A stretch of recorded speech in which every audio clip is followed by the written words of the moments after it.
The Tosefta is a compilation of the Jewish oral law from the late 2nd century, the period of the Mishnah. Overview. In many ways, the Tosefta acts as a supplement to the Mishnah. The Mishnah is the basic compilation of the oral law of Judaism. According to the tradition, it was compiled in 189 CE. The Tosefta closely corresponds to the Mishnah, with the same divisions for Sederim and Masekot. It is mainly written in Mishnah Hebrew, with some Aramaic. At times the text of the Tosefta agrees nearly verbatim with the Mishnah. At others there are significant differences. The Tosefta often attributes laws that are anonymous in the Mishnah to named Tannaim. It also augments the Mishnah with additional glosses and discussions. It offers additional Agadic and Midrashic material, and it sometimes contradicts the Mishnah in the ruling of Jewish law, or in attributing in whose name a law was stated.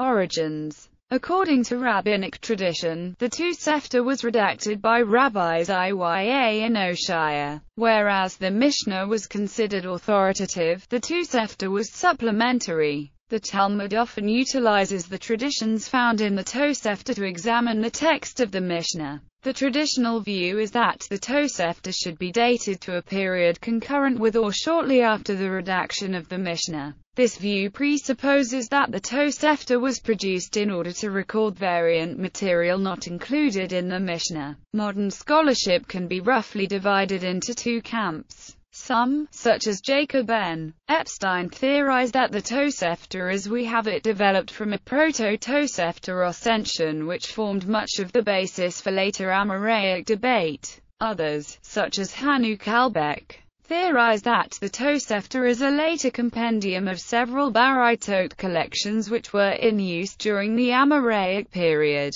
More recent scholarship, such as that of Yaakov Elman, concludes that since the Tosefta, as we know it, must be dated linguistically as an example of Middle Hebrew 1, it was most likely compiled in early Amoraic times from oral transmission of Baraitot. Professor Shema Friedman has found that the Tosefta draws on relatively early Tanaitic source material and that parts of the Tosefta predate the Mishnah. Albedino Hautman and colleagues theorize that while the Mishnah was compiled in order to establish an authoritative text on Halakhic tradition, a more conservative party opposed the exclusion of the rest of tradition and produced the Tosefta to avoid the impression that the written Mishnah was equivalent to the entire oral Torah. The original intention was that the two texts would be viewed on equal standing, but the succinctness of the Mishnah and the power and influence of Yehuda HaNasi made it more popular among most students of tradition. Ultimately, the state of the source material is such to allow divergent opinions to exist. These opinions serve to show the difficulties in establishing a clear picture of the origins of the Tosefta. Tosefta's authority. Rabbi Sherer Gaon, in a letter written to the heads of the Jewish community in Kairouan, has disclosed somewhat about the authority of the Tosefta in relation to the Mishnah. There, he writes, "We do not follow the opinion of R.I.Y. as expressed in a Baraita, if he disputes with Rebbe Yehuda HaNasi. For example, let us suppose that a certain halachah had originally been a matter of dispute between Meir and Yossi, but Rebbe Yehuda HaNasi decided to record in the Mishnah only Meir's opinion, anonymously. Had Iya then come along, in the Tosefta, and stated that the halachah had been originally a matter of dispute, even though it has now been reported anonymously, we follow the Mishnah rather than take up the episode which places the rabbis at variance. Whenever Meir and Yossi disagree, the halachah follows Yossi. Nevertheless, since in the Mishnah, Rebbe Yehuda HaNasi mentioned only Meir's opinion, we follow Meir. Rabbi Sherer Gaon then brings down the reverse of this example. Or, let us suppose that Rebbe Yehuda HaNasi, in the Mishnah records a dispute between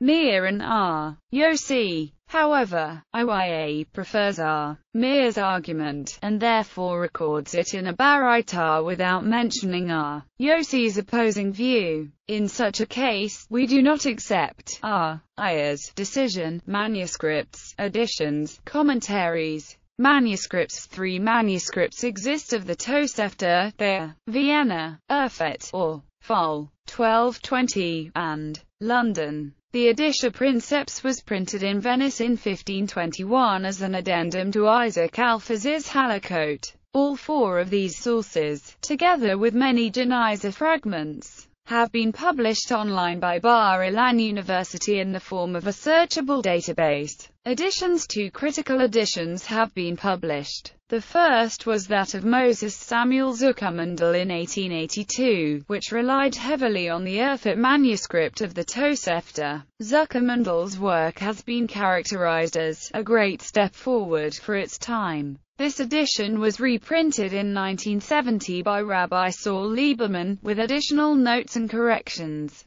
In 1955 Saul Lieberman first began publishing his monumental Tosefta Kifei Shutar. Between 1955 and 1973, 10 volumes of the new edition were published, representing the text and the commentaries on the entire orders of Zeraim, Mod and Nashim. In 1988, 3 volumes were published posthumously on the order of Nezikin, including tractates Bava Kamath, Bava Metzia, and Bava Basra. Lieberman's work has been called the pinnacle of modern Tosefta studies. Commentaries. Major commentaries on the Tosefta include those by David Pardo, Kasdei David, originally published in Livorno, and printed in editions of the Vilna Shas, Yehezkel Abramsky, Hazon Yehezkel, Saul Lieberman, Tosefet Rishonim, Jerusalem 1937, Jacob Neusner and his pupils.